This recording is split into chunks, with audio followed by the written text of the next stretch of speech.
সারার গর্ভে হযরত ইসহাক নবী আসছে, ইসমাইল আসলেন হযরতে হাজেরার গর্ভে। মনে রাখবেন, এই ইসহাক নবীর বংশে আল্লাহ হাজার হাজার নবী দান করছে। ইসমাইল নবীর বংশে মাত্র একজন নবী আল্লাহ পাঠাইছে, তিনি হলেন মুহাম্মদুর রাসূলুল্লাহ সাল্লাল্লাহু আলাইহি সাল্লাম। ইসমাইল নবীর বংশে নবী একজন, কিন্তু এমন একজন যিনি সবার চাইতে শ্রেষ্ঠ। আর ইসহাক নবীর বংশে আল্লাহ হাজার হাজার নবী বানাইছেন। তাহলে ইসহাক নবীর আব্বাকে বলেন, ইসহাক নবীর আব্বাকে ইব্রাহিম, ইসমাইল নবীর আব্বাকে। তাহলে ইসহাক নবীরও হাজার হাজার বংশধর নবী, আবার ইসমাইল নবীরও বংশধর নবী। এই জন্য ইব্রাহিম নবীর এক ছেলে ইসহাক, আরেক ছেলে ইসমাইল, আর এই দুইজনের মাধ্যমেই লাখ লাখ নবী দুনিয়াতে আসছে। এই জন্য ইব্রাহিম নবীকে আবুল আম্বিয়া, নবীগণের পিতা বলা হয়। বলেন সুবহানাল্লাহ। হযরত ইসমাইল বয়স যখন 6, কয় বছর? 6।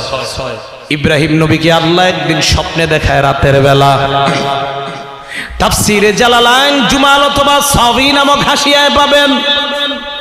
আল্লাহ ইব্রাহিম নবীকে স্বপ্নে দেখা বলেন, ইসবাহ মা তুহিব্বুন, এই ইব্রাহিম পয়গম্বর আপনার প্রিয় বস্তুটা আল্লাহর রাস্তায় কোরবানি করেন।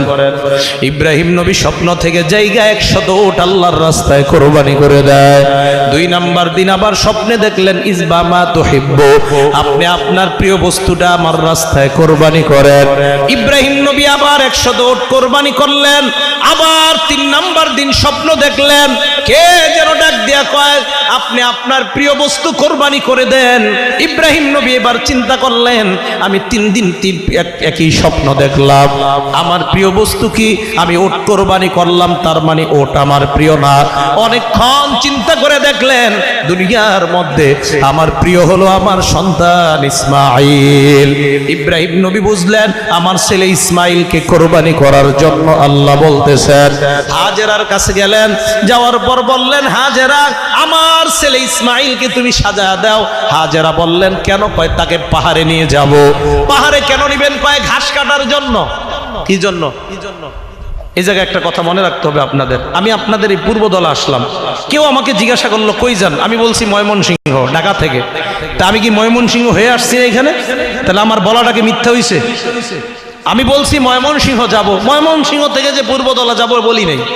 তো ইব্রাহিম নবী বললেন, আমি পাহাড়ে ঘাস কাটতে যাব। এরপর যে ইসমাইল রে মিনায় নিয়ে যাবে জবাই করার জন্য, এটা বিবিরে বলে নাই। তো বিবি কয়, কই নিবেন? কয়, পাহাড়ে নিব ঘাস কাটতে। তো ঘাস কাটলে কি পোশাক পরান লাগে সুন্দর? কয়, পরায় দাও। ইসমাইলকে সুন্দর পোশাক পরায়। পরানোর পর হযরত ইব্রাহিম ইসমাইলকে নিয়ে প্রথমে পাহাড়ে গেলেন, ঘাস কাটলেন, তার মানে কথা সত্যি বাস্তবায়ন করলেন। এরপর ইসমাইলকে নিয়ে রওনা হয় মিনার দিকে। মিস্টার ইবলিস চিন্তা করলো, আশ্চর্যের ব্যাপার, আল্লাহর বান্দা আল্লাহর হুকুম পালন করবে এত সুন্দরভাবে, আমি ইবলিস এটা সহ্য করতে পারবো না। দৌড়াইয়া হাজেরার কাছে যায়, যাওয়ার পর বলল, মা, আমি তোমার সাথে একটু কথা বলতে চাই, 1 গ্লাস পানি খাওয়াও। হাজেরা তাকায় দেখে মুরব্বী, সাদা দাড়ি পাগড়িওয়ালা একটা আল্লাহওয়ালা। হাজেরা ডাক দিয়ে বললেন, কেন? ঘরে নাকি কোনো কথা আছে নাকি? কেন ঘরে আসবেন? কয়, হ্যাঁ, তোমার সাথে প্রাইভেট একটা কথা আছে। আতালামিনা আন্না যাওজাকি, তুমি কি জানো তোমার স্বামী আইনা ইয়াযহাবু বিওয়ালাদাকি, তোমার সন্তান ইসমাইলকে নিয়ে কোথায় যায় জানো? হাজেরা বললেন, আমার স্বামী বলছে পাহাড়ে ঘাস কাটার জন্য নিয়ে যায়। ইবলিস ডাক দিয়ে বলে, কয়, না না, তোমার স্বামী তোমার সন্তানকে জবাই করার জন্য নিয়ে যায়। হাজেরা বললেন, লা উসাদ্দিকু কালামান, আমি আপনার কথা বিশ্বাস করি না। ইন্না আবাহু ইউহিব্বুহু হুব্বান শাদীদা লা ইউমকিনু লাহু আইয়াযহাবাহু, আমার সন্তানের ব্যাপারে আমি জানি তার বাবা তাকে অনেক মোহাব্বত করে, এত মোহাব্বতের সন্তানকে তার বাবা জবাই করতে পারে না। এই কথা বলার পর ইবলিস এবার বলল, কয়, আল্লাহ আদেশ করেছে তোমার স্বামীকে তার ছেলেকে জবাই করার জন্য। হাজেরা এবার জবাব দিল, কয়, আল্লাহ আমার স্বামীকে এই আদেশ করেছে, সত্যি কিনা? কয়, হ্যাঁ। ইবলিসকে ডাক দিয়ে কয়, তাহলে আপনার সমস্যা কি? আল্লাহর হুকুম আমার স্বামী পালন করবে, এটা তো আমার গর্ব করার বিষয়। আল্লাহর হুকুম অবশ্যই আমার স্বামী পালন করবে। এটা কোনো চিন্তার কারণ নাই, আমার স্বামী আল্লাহর হুকুম পালন করতেছে। ইবলিস দেখলো ইব্রাহিম নবীর বিবি ওনার মতোই পাকা ইমানদার, দৌড়ায় ইসমাইলের কাছে আসছে। আসার পর ইসমাইলকে বলে, ছোট্ট ছেলে এইদিকে আসো। কানে কানে ডাক দিয়ে বলে, তোমার বাবা কিন্তু তোমাকে জবাই করার জন্য নিয়ে যায়। ইসমাইল কয়, না না, আমার আব্বা আমাকে অনেক মহব্বত করে জবাই করতেই পারে না। এক পর্যায়ে ইবলিস কয়, আল্লাহ হুকুম করেছে তোমার বাবাকে তোমাকে জবাই করার জন্য। ইসমাইল কি জবাব দেয়? লাইক ফাদার লাইক সান, ইংলিশের অর্থ হলো বাপ কা বেটা সিপাহী কা গোরা, কুছ না হতো থোড়া থোড়া, সন্তান ও বাবার মতো হবে, এটাই স্বাভাবিক। ইসমাইল ইবলিসের কথা শোনার পর ডাক দিয়া কয়, আল্লাহ আমার বাবাকে আদেশ করেছে কিনা? কয় হ্যাঁ। ইসমাইল কয়, আল্লাহ যখন আমার বাবাকে আদেশ করছে, তিনি আল্লাহর হুকুম পালন করবে, এতে তো আপনার বলার কিছু নাই। আমি আমার বাবার এই হুকুমটা যেন সুন্দরভাবে পালন করতে পারে, আমি সন্তান হিসাবে বাবাকে সাহায্য করতে চাই। ইবলিস দেহে না, কাজ হয় না, মারে কয়েও কাজ হয় নাই, ছেলেরেও না। এবার ইব্রাহিম নবীরে স্বয়ং ধোঁকা দিতে গেছে। উনি কঙ্কর মারলেন 7টা, এই জন্য হাজিরা কঙ্কর মারে। 3বার ধোঁকা দিতে গেছে, 3বার কঙ্কর মারছে। ছুরি ধার করছে, ছেলেরে জবাই করবে। আল্লাহু আকবার বলেন, আওয়াজ দিয়ে বলেন আল্লাহু আকবার। ইসমাইলকে জবাই করার আগে বাবা ইব্রাহিমকে ইসমাইল ডাক দিয়ে কয়, আব্বা, 1 নাম্বার কথা, আমার ছুরিটা ভালোভাবে ধার করে নেন। আমার গলার মধ্যে যখন আপনি ছুরি চালাবেন, আমি তো মানুষ, মানুষ হিসাবে আমার কষ্ট হওয়াই স্বাভাবিক। আমি শুনছি মৃত্যুর যন্ত্রণা নাকি বড় ভয়ঙ্কর। আব্বা, আপনি ছুরি চালাইলে যেন আমার কষ্ট বেশি না হয়, এই জন্য ছুরিটা আপনি ভালোভাবে ধার দিবেন। 2 নাম্বার, আমার হাতগুলা আর পাগুলা আপনি ভালোভাবে বাঁধবেন। কয় কেন? কয় আব্বা, আপনি যখন আমাকে জবাই করবেন, আমার হাত নড়তে পারে, পা নড়তে পারে, আমি চাই না মরণের সময় আমার পা আপনার শরীরে রাখুক, আমি এটা চাই না। এই জন্য আমার হাত পা গুলা ভালোভাবে বাঁধবেন। 3 নাম্বার, বাবা, আমার মাথাটা আপনি নিচের দিকে একটা গর্তের মধ্যে রেখে দেন। ইসমাইল নবীকে ইব্রাহিম বলে, কেন? ইসমাইল বললেন, আব্বা, আপনার দিকে যদি আমি তাকাই, আপনি যদি আমাকে জবাই করতে যান, আমার চেহারার দিকে তাকাইলে আপনার মনে পড়বে আমি আপনার সন্তান। সন্তানের দিকে তাকায় আপনার মায়া আসতে পারে।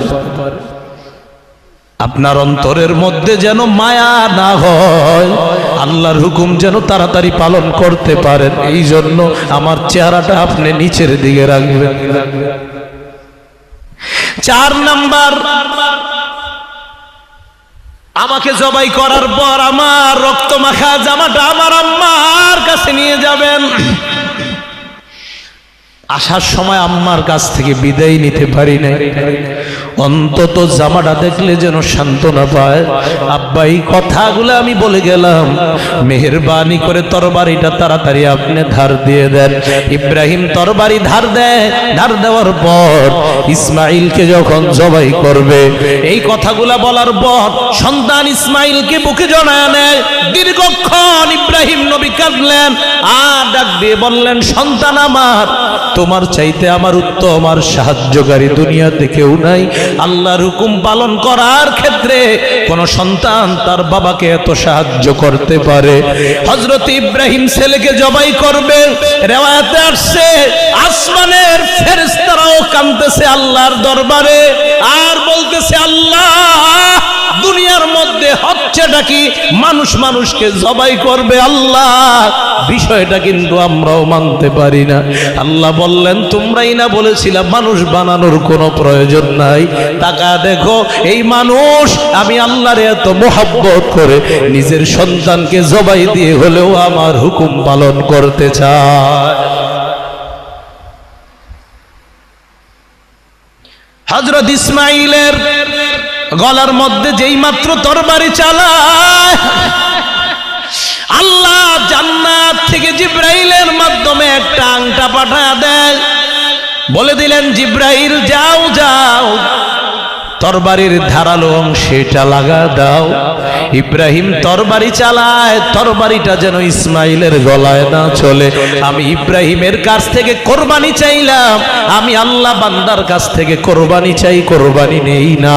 আমি ইব্রাহিমের থেকে কোরবানি চাইলাম, পরীক্ষা করতে চাইলাম আমি আল্লাহর হুকুম কতটা পালন করে। আমার পরীক্ষা হয়ে গিয়েছে, তুমি যাও ইব্রাহিমকে বলে দাও কদ সাদ্দাকতার রুইয়া। ইব্রাহিম নবী দাঁড়িয়ে আছে, হযরতে ইসমাঈল নিচে, হযরতে জিবরাইল ইব্রাহিমের কাছে আইসা বললেন, ও ইব্রাহিম পয়গম্বর, আপনি আপনার সত্য পুরা করেছেন, আল্লাহ আপনার কাছে কোরবানির পরীক্ষা চেয়েছেন, আপনি এই পরীক্ষায় 100 ভাগ সফলতা অর্জন করছেন।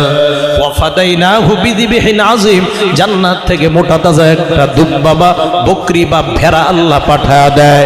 এই ভেড়া বকরি বা দুম্বা পাঠানোর পর ইব্রাহিম নবীকে বললেন, এখন থেকে আর মানুষ কোরবানি করা লাগবে না, এই পশুর মাধ্যমে আপনি কোরবানির প্রচলন করেন। আল্লাহ বলেন কিয়ামত পর্যন্ত 10, 11, 12 এই 3 দিনের মধ্যে যাদের কাছে 52.5 তোলা রূপা অথবা 7.5 ভরি স্বর্ণের সমপরিমাণ টাকা হয়, তাদের উপরে ইব্রাহিমের এই সুন্নত আমি আল্লাহ ওয়াজিব করে দিলাম।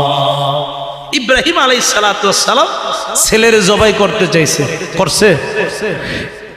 এটা কার পক্ষ থেকে হইছে? আওয়াজ দিয়ে বলেন, আরো জোরে বলেন। তাহলে আমরা সবাই আল্লাহর জন্য নিজেদের জান এবং মাল কোরবানি করতে প্রস্তুত আছি না ইনশাআল্লাহ? তাহলে যদি মাদ্রাসা, মসজিদ, কোরআন হাদিসের বিরুদ্ধে কেউ অপপ্রচার চালায়, কেউ যদি গুমরাহির মাধ্যমে মানুষকে পথভ্রষ্ট করে, একদল মানুষকে বুঝায় আমিরের আনুগত্য করা ফরজ, আমিরের আনুগত্য করা ওয়াজিব, ওলামাদের কথা শুনতে হবে না, আপনাদের কাছে আমি জানতে চাই, ওলামাদের কথা কোরআন হাদিসের মতো যদি হয়, ওলামাদের কথা যদি কোরআনের পক্ষে হয়, হাদিসের পক্ষে হয়, জান মাল নিয়ে ওলামাদের কথা মানতে কারা কারা প্রস্তুত আছে আমি জানতে চাই। নারে তাকবীর, নারে তাকবীর, আল্লাহু আকবার। ইসলামের শত্রুরা হুঁশিয়ার সাবধান, হুঁশিয়ার সাবধান, ইসলামের শত্রুরা। নারে তাকবীর, আল্লাহু আকবার। হুজুর এশার নামাজের পর বয়ান দিয়েছেন আপনাদের সভাপতি সাহেব। হুজুরের কথা থেকে অনেক কিছু বুঝতে পারছি। এই ফিতনা আপনাদের এলাকার মধ্যেও ছড়ায় গেছে, গ্রামগঞ্জের মধ্যে এই জাতীয় ফিতনা ছড়ায় গেছে। আল্লাহর রাস্তে ফিতনার মধ্যে কান দিবেন না।